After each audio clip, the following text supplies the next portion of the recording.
Hello, welcome back to Tottenham Logic TV. How do you feel about the season so far?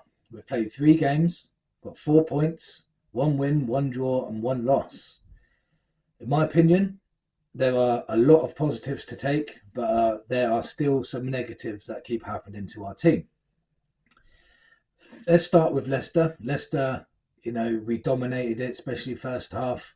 I feel we should have put away our chances. You could see that we were going to get punished eventually if we didn't take our chances. We had a poor spell for about 20 minutes where Leicester got back into it and the crowd got up. And then again, we got back on top, but just couldn't put them away. Richarlison had that free header and missed it at the end, which was disappointing.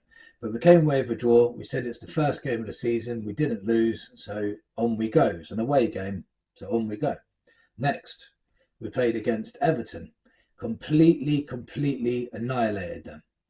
Both halves, played well in both halves.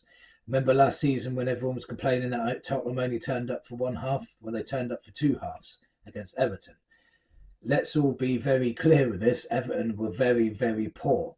But it still gave us a bit of confidence going into the Newcastle game. So then we played Newcastle.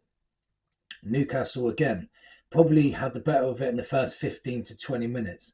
But from my opinion, for the rest of the game, we dominated them at St James's Park, something we haven't done for a long time. It was a very good performance, but the decision making and the finishing in the final third really let us down. If we had that on point, of even a Solanke might have changed it. We can't say that it definitely would have, but a Solanke could have changed that game and we could have been clear by the time they scored their winning goal.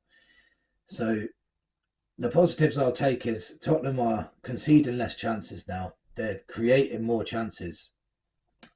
They're conceding less corners. They're not conceding from set plays. They're playing better in both halves now, which is good. Something that we was complaining about last season. So they've improved on some metrics, set plays and both half performances. There's still some negatives where, Newcastle played one ball and they were through, and that needs to improve. But if you caveat that, Spurs were trying to go for the winner and got caught out, in my opinion. Maddison jumped in on a tackle on Joe Linton. If he just held him there, that wouldn't have happened. So that's another thing as well. Dragushin was keeping Murphy on side. If Van der Ven was there, maybe it would have made a difference. If buts and maybes, but we lost anyway, yeah? So I'm not making excuses. I'm just saying there was a positive performance, but a bad result. And we can't keep having positive performances and bad results because it's not going to get you anywhere.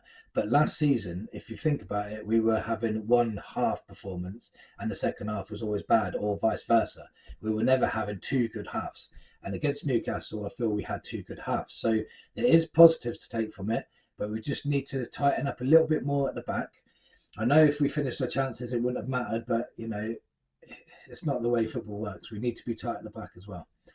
I feel we were conceding less chances in all 3 games. I didn't feel in any of the games that we were under the cosh at any point, other than that 15 minutes against Leicester, ironically, which was one of the poorer teams. But I don't feel like every game I watched, I felt like we were the team that were going to score. It was just on the other end, we was let down. But iron out a few of them, and I think we'll be okay. We have a fixture list coming up after the international break. And this fixture list consists of 7 games in 19 days. And this is where the squad will come into play. This is where we will see now how strong this squad is. Will they cope with all these games? Will the players coming in be able to get us over the line and get us through in these competitions? Because I'll read out the matches we have coming up, and then I'll talk about some individual players. So we've got, on Sunday the 15th of September, we're at home to Arsenal, as everyone will probably know. Massive game, and a game we definitely need to get some points from, just to get some confidence going through these players. 3 days later, we're away to Coventry in the League Cup. It's not going to be easy either, Coventry gave Man United a very good game last season. So it's not just it's Coventry, we're going to win situation. We need to be aware of how good they can be. Then it's Tottenham 3 days after that. Tottenham versus Brentford on the 21st of September. We're at home to Brentford. That's 3 days after Coventry. So depending on the rotation, I'm not sure how, but it's going to be a very difficult game. Then it's 5 days after that. We've got Qarabag at home in the Europa League Cup. Then 3 days after that, we're away to Manchester United. Just be aware, though, that Manchester United will probably be playing 3 days before that in the Europa League as well. So there's going to be no advantage for either team, apart from Man United will be at home.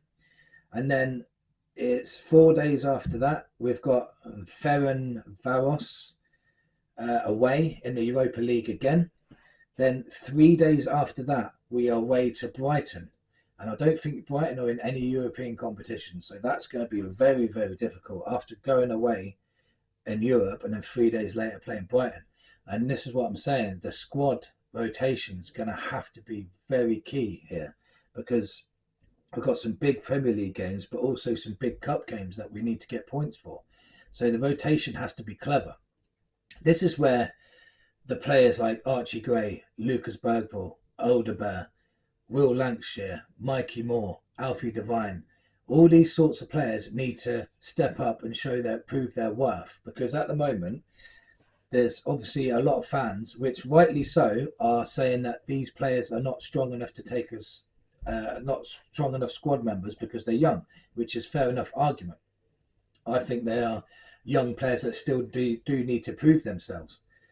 But if we can get results from this using our squad, then it will show that our squad is strong enough to cope with, because you can't have a stronger amount of games in succession than what we're going to come up against now. This is going to be the key area of the season where we can show that our squad players can perform at the level we needed to get through in these competitions. We need to have a League Cup run and we need to have a Europa League run. We need to.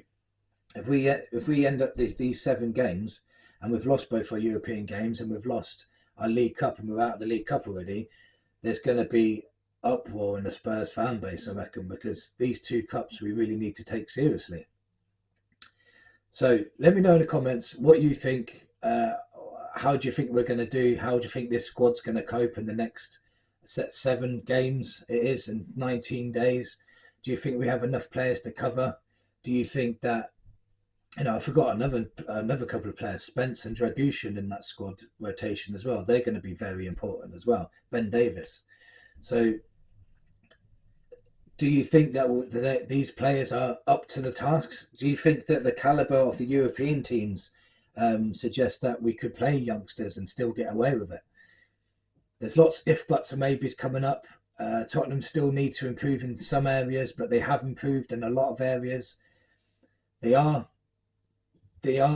got a chance of getting through this, but they really need to start well against Arsenal.